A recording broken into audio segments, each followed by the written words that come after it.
classroom management is one of the most requested things out there because it's just a problem we all deal with. And if we're going to uh, do it well, we've got to raise the standard. We've got to raise our standards. So let's see. There we go. Because if we lower expectations, we're not doing these kids a good service.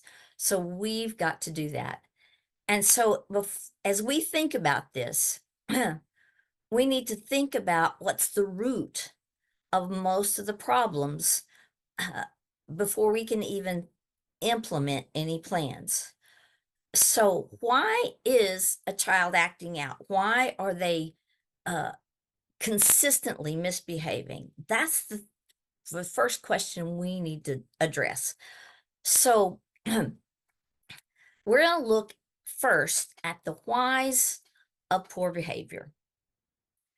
Because when we understand it, then we can look and discover systems that will help us to be successful with those kids. Um, and when we're successful with them, then their behavior improves. So, this kind of strategy is time consuming. We need to put the effort in. Um, but we're going to look at these different whys so that we can even start identifying those things.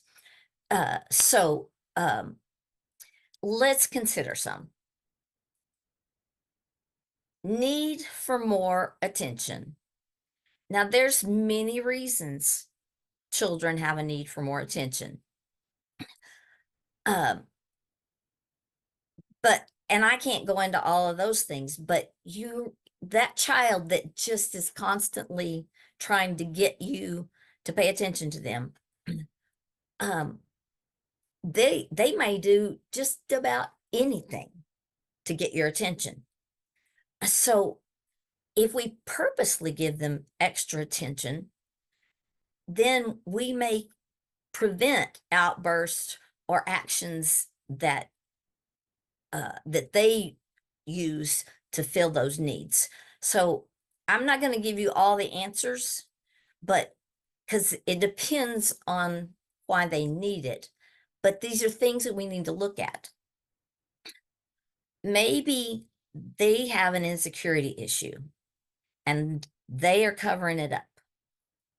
That class clown would rather you laugh with him than at him. So we need to be careful um, to make situations where he doesn't have to hide his lack of security. Maybe he's that doesn't think he's smart enough. Maybe he doesn't um, think he has an ability to do something. He or she. Maybe they just cover that up with acting out and doing other things to not have to show something that they're not good at. So they're covering up their insecurity problem. So when any of these things, we need to look beyond what they're doing and look to what's the cause? What's the cause? Now, Karen already talked about this. They are full of energy because God created them that way and we love them that way. It's part of their development. But unfortunately, many of us as teachers, we ignore that and want to say, come in, sit down, don't do any, just be a statue because we think that they only can learn when they're still. But that's not the way it works. So instead of trying to suppress it, we need to find ways to use it. And so just look for movement opportunities, even if it's just moving from one activity to the next, but things that are moving, especially in Bible school, because there are lots of movement things, even if you need to just break the song out and start some movements to get some energy out, because that's just part of when they are just about like this because they have been sitting there too long. You gotta let them move. You gotta let them move. All right. So we're going to continue this because we all have one of those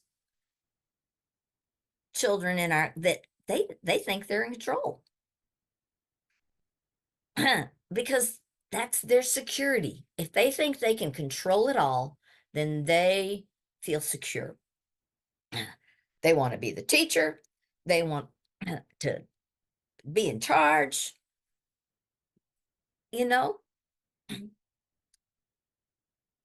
they're the ones that are going to be our leaders one day. And we need to look for ways to foster that and help it. Look past their arrogance and their behavior issues and give them ways to be in control. The very thing that irritates you the most about these kids could be the very thing God wants to use for their success. So when you've got that controlling one, notice it and then try to find ways to let them act it out. Oh, anger issues. Do you have some of those and they just don't know how to handle them? You know, they blow up at every little thing. They're quick to fight. It may be that they don't have the skills to avoid those things. You know, we don't know what's in their background. We don't know these things. We just know that the anger comes out. And so that's where praying and all those wonderful things that Karen talked about come into play, is that God would help you to see what they need and be on the lookout for ways to head off that poor behavior, that next outburst, and distract them and give them a way to cool down and not have those outbursts. And then, of course, it's every child's excuse. I'm bored. Whether they're bored or just think they're bored, they start looking for something else to do. And it usually is not what you want to do, not what you're aiming for. Some kids just do get bored easier than others. It takes a lot to keep them attentive. And so we got to be ready for that. We need to plan our teaching lessons for those that, if we got somebody that's easily bored, how we can keep them always moving to the next thing. Look at their preferences, look at their abilities, and see how you can work that. Okay, so we've looked at some of the whys. And now we need to think about our strategy.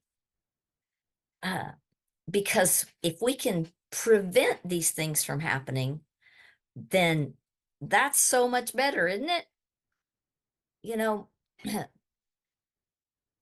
we want to foster positive behavior. We want to set appropriate expectations.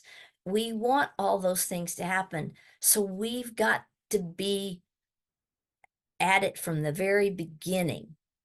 And whatever tweaks we can make in our plans, and we're not necessarily trying to change the kids. We need to change the way we think and the way we understand them, and so we can prevent the problems before they start, because prevention is always better. So let's, of course, start with prayer. It's definitely not the last resort for any time we work with kids. It's the first thing we should do. But think about each of your kids. pray for them, and those that need that extra special, that those are your challenges, spend some extra time praying for them so that you know maybe you can decipher why, so that then you can meet those needs. So I am just learning some of this stuff, and Karen touched on it already, but we need to be excited. We need to communicate with them excited. We need to let them know how thrilled we are they're there and that we get to teach them. And we need to thank God, even right there with them, about that we are so glad they're there and that He brought them to us and that we get to teach them. And smiling makes so big a difference. I'm learning things. As I prepared this, I learned that as we smile, that sets off neurons in a child's any brain, and you get a smile back, and it just activates them. So don't go around with that grumpy face, just like Karen talked about. We need to be smiling. If we want that positive attitude coming out of kids, then we've got to be presenting that same positive attitude. And so that those mirror neurons, that's what come out. We want them to mirror us. And so if we want them to mirror us, we got to do the right thing on ours. And Karen said this too: use their name. Definitely not when you're yelling at them. That's not what we're talking about. But when we use their name, it does something physically in their brain. It personally connects you and them. It is a relationship builder. When we use their name in respectful and kind ways, blood flow increases to the brain, and that helps their self-perception. It helps them to think, wow, they know me by name. And we need to let them know that God knows them by name, and that they can be proud of who they are and whose they are. So use their name. And I already touched on this when we talked about the one in control.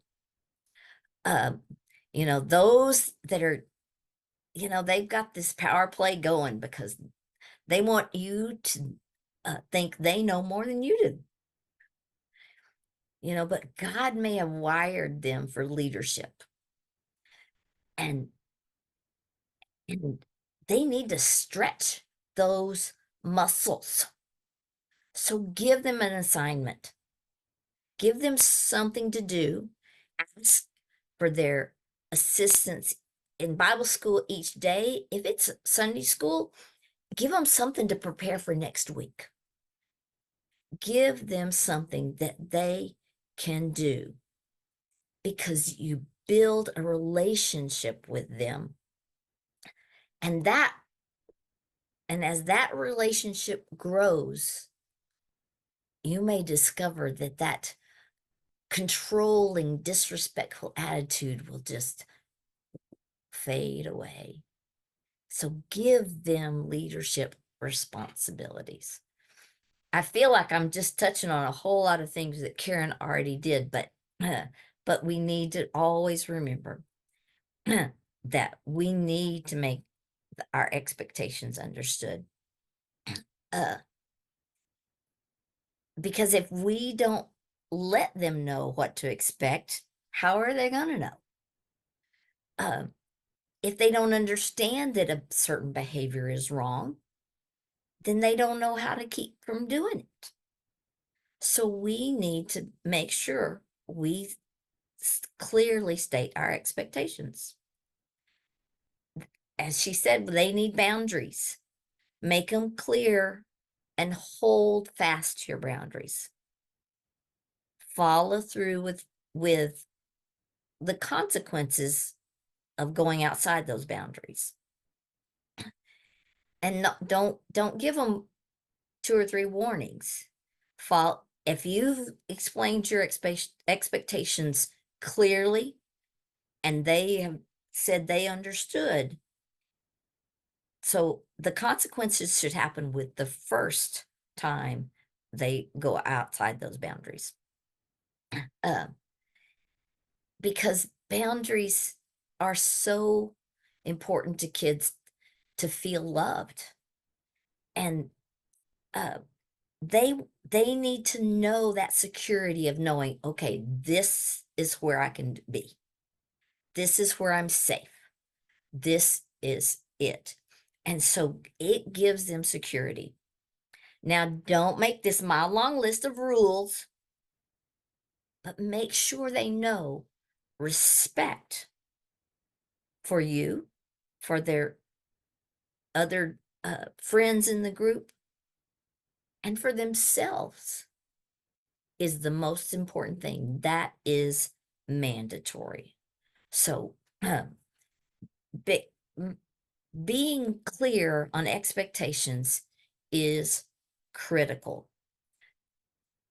As we continue, some thoughts I hadn't thought about that would keep our standards high is the fact that kids they like to have their feelings hurt sometimes. They like to tell you, "Oh, you chose. I didn't go to go. Somebody else has gone 2 or 3 times, and I haven't gone at all." They just like to um, fuss, and so they they want to imply that you are choosing favorites. So find a way to choose kids randomly. Now, some people are great with apps. I'm not the greatest person with apps. So I have a tendency to go for, names out of a hat, craft stick names, something like that to choose them randomly. But whatever you do, uh, create these ways to choose helpers, leaders, and teams so that it's very, very obvious that you're not personally showing any type of preferences or favoritism. And I hadn't heard of it used, at least not this word, proximity, proximity, bleh, proximity control. Oh, my mouth's not working tonight. So think about strategically placing yourself so that you can correct kids as quietly as possible without drawing attention to it so that they can um, not feel like they're in trouble, so that they can just feel a sense of your presence and a need to be following the plan. um, Sometimes it's just sitting down next to them. um, I've been in kindergarten 2 days this week. Sometimes it's just being there with them at the table or whatever that helps them. uh, you know don't call out across the room or those kinds of things. You need to come close to them, talk to them face to face, make eye contact. um, but sometimes, you know you you are in with this big group, and that's when other workers that need to be placing themselves strategically so that they can help with the control by just their placement, So think about how you sit around the room and put your other volunteers um, as you think about preventing issues. Uh, and have your kids seated during instructions. And ask them to stay seated until all the instructions are given and they understand them. Make sure they understand them. Tell them what's going to happen, what they should do, and how they should do it. Keep it simple and concise. Don't go through all the, well, if this happens, do this. Don't do all those scenarios, but just say this, and then this, and then this. Simple and concise. And after you've given out all the instructions, ask if there's any questions. And then if there's needed supplies, or if they need to move to a certain position, do that, and then let them go to work. If it's work that they're doing, that's great. If it's a game, then you know, with a game, they're anxious to get right there in it. But you keep them calm and say, okay, we're going to stay here until I say go to or I pick the teams, or however you're going to do that. And then let them play one round. If they had an issue with the instructions after one round of the game, then stop and take a pause, correct the course, say, okay, what did we do wrong? Fix it, and then continue and have a great time with that. Because when we all play by the right rules, everybody's so much more happier, and we don't get into the issues, the behavior issues. Oh, now I feel like I'm just riding the same horse that Karen did, but I'm going to go a little bit differently. When we think about being prepared, that frees you up for relationship building time. Think about that. If my room is all ready when I walk in, when the kids walk in, then I am not trying to finish something over here. I am focused on the kids, and I can greet each one of them by name. Use these things that we've talked about. I can greet them by name. I can smile and get those neurons charging. We can build relationships, talk up to them. If you don't know them, ask them questions about them and their family that they're happy to answer. And if they're not, don't push. So when we are ready, when we're prepared, we can engage them on a personal level. Now, as part of being prepared, you need to make sure every activity, every game, think through every seating arrangement, every piece of equipment. Try to imagine anything that unexpected could happen. If it needs to be checked, check it. If it needs to be rearranged, rearrange it. Maybe I don't have enough of something. What can you move? What do you need in case someone spills something or breaks something? Ask as many questions as you can so that you are prepared for any situation that happens. I would say right here that this is one of those places you need to know your church's safety and security things. So if anything happens, I know when I taught something similar to this last year, that was one of the things I talked about. And you just need to be prepared for anything to happen. You also need to be prepared in case something happens to you. Who can step in? So think about all of those things because it will affect the behavior of your kids. If there's something you're still thinking, oh, that's not ready yet, and I've got to go do that, then you're just asking for kids to find a way to do something that you don't want them to do. And with that, we want to be proactive. And as we think about it, when we are proactive, when we think about teaching in a proactive manner, that means we're focused on the well-being of the child and how we can help them be better, a better person, a we can make them better. Well, we can't, but we can invest in them and to help them be better. We can do those things.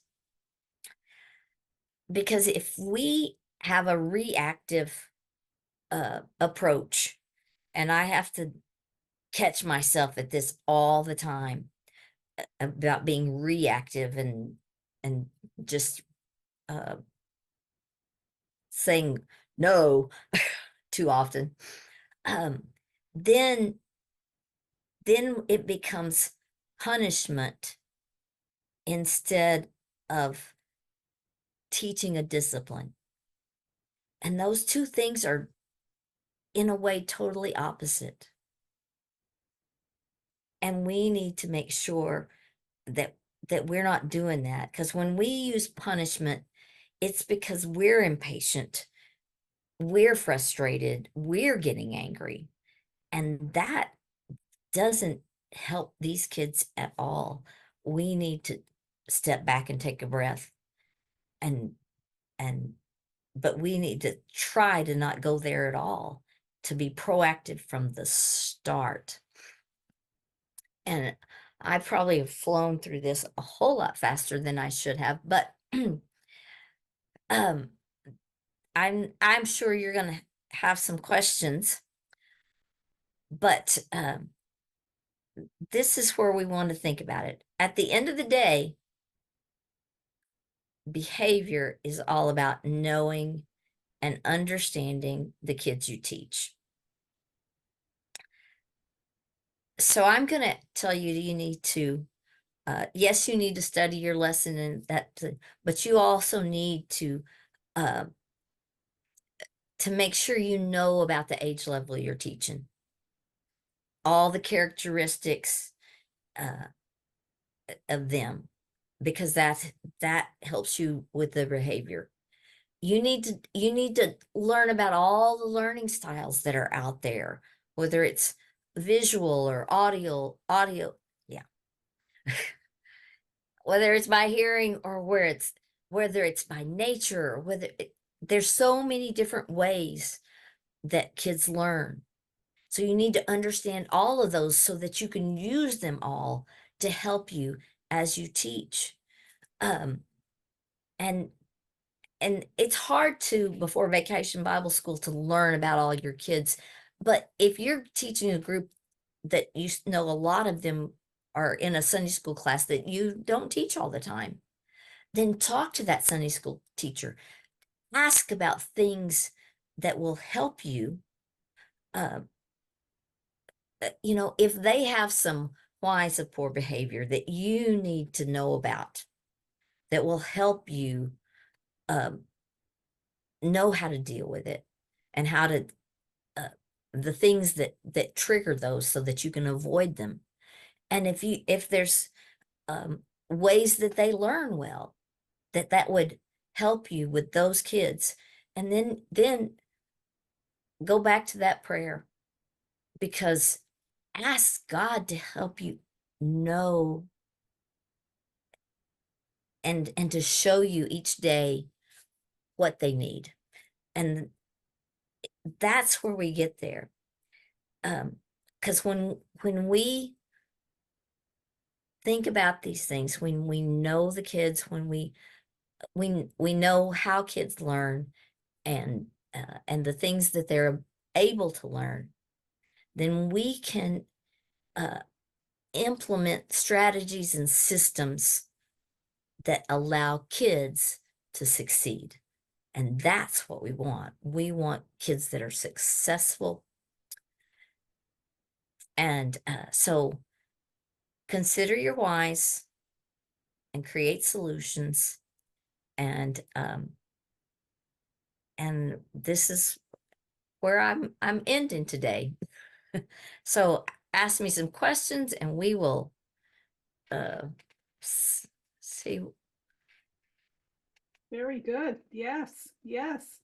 Yeah, I think you and Karen dovetailed very well. And like I said in Karen's presentation at the end, repetition is good. I think it reminds us. Mhm.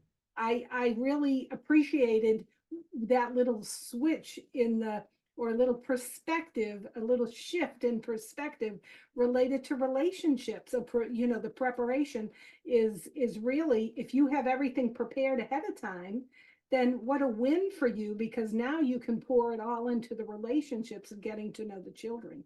Yes. So I think that, so even though you said some of the same words, you were totally Trying to come at it at a little different angle. yeah. And and I think that you bring up a good point. Now, if anybody wants to get in on the chat, you go right ahead. One of the things that I really appreciate is sometimes we don't know the reason why the kids are doing it, but I think when we're more equipped to know, as you have pointed out, the whole energy thing really caught my eye, because I teach the little ones, and I think that it's we need to remember that we need to get them moving, Definitely.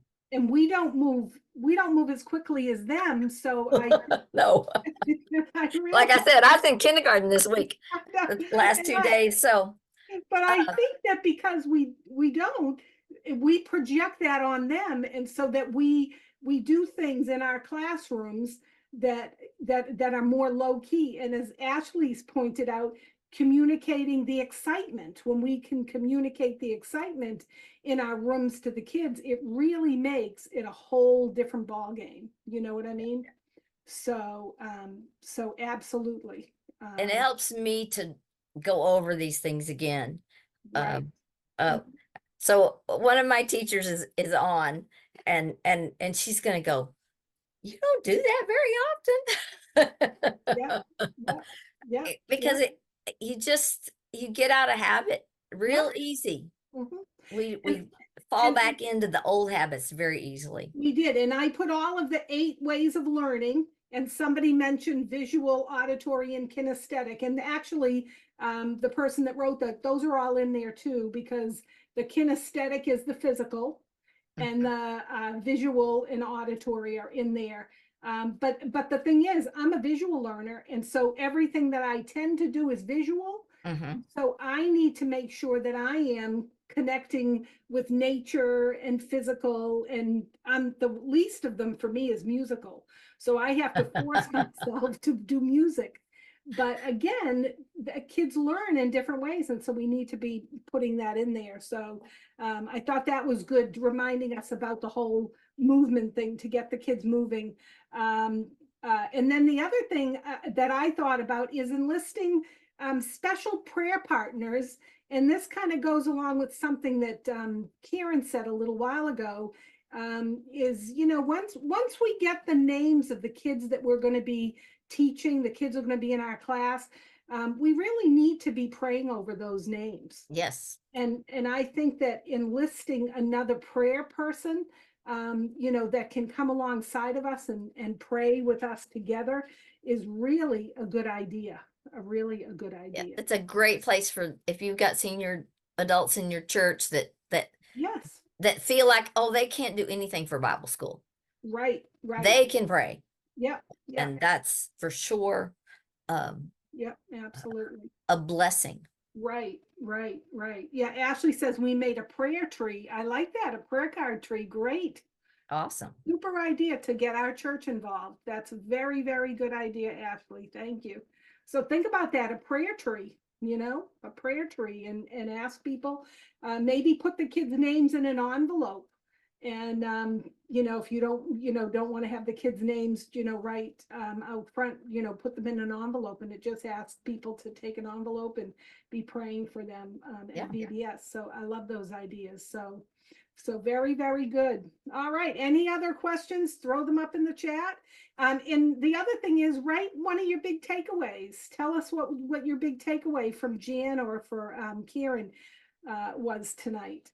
And then Karen, if you want to come back on screen, if you have any insight, any any parting words here with we're going to give some more stuff away, but for our session here.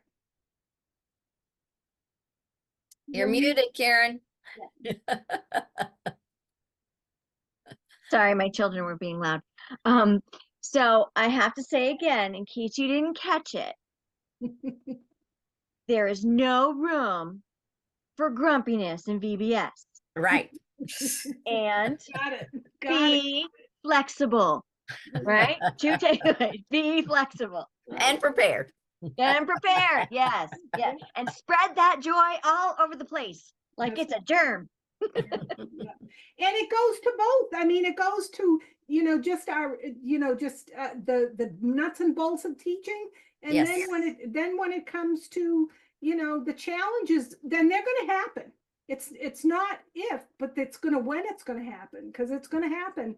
And if we are flexible, and again, I think if we can communicate enthusiasm, I think it really helps to stop it before it starts.